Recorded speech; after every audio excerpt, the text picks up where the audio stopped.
So this is our distillation setup that we're going to be using this week.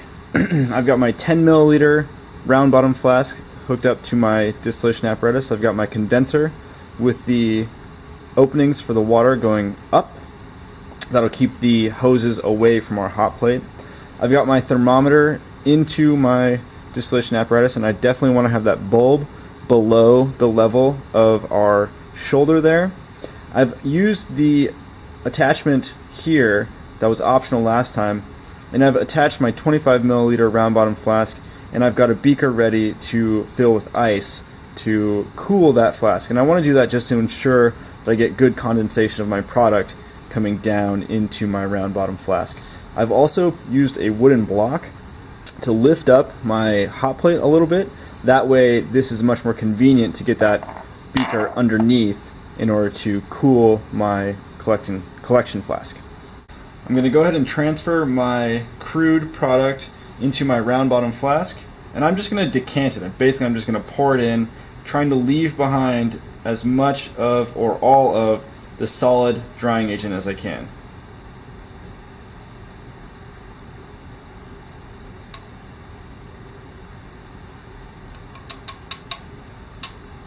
So if you pour slowly, that clumped drying agent will stay in the flask, and we'll have our crude product ready to distill in our small round bottom flask.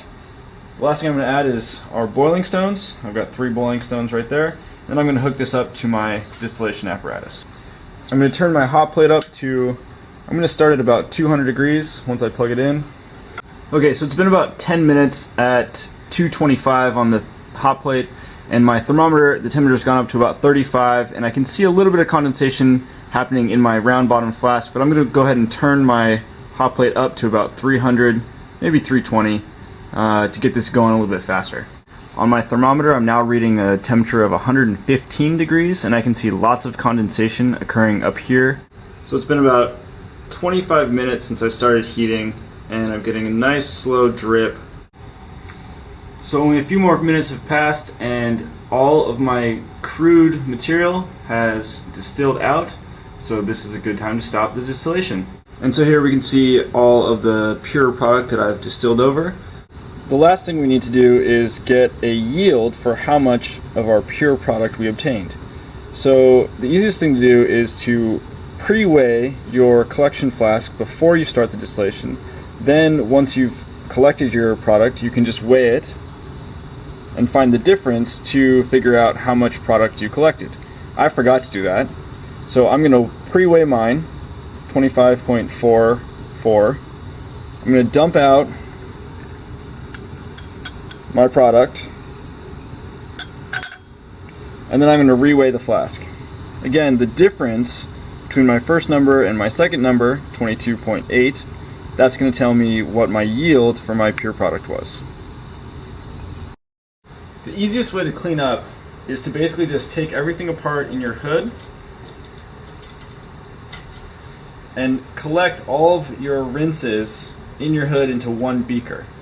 Rinse out my round bottom flask, and I'm just using acetone here. Everything can go in the non-halogenated organic waste. It's a good idea to turn the water off before you do that.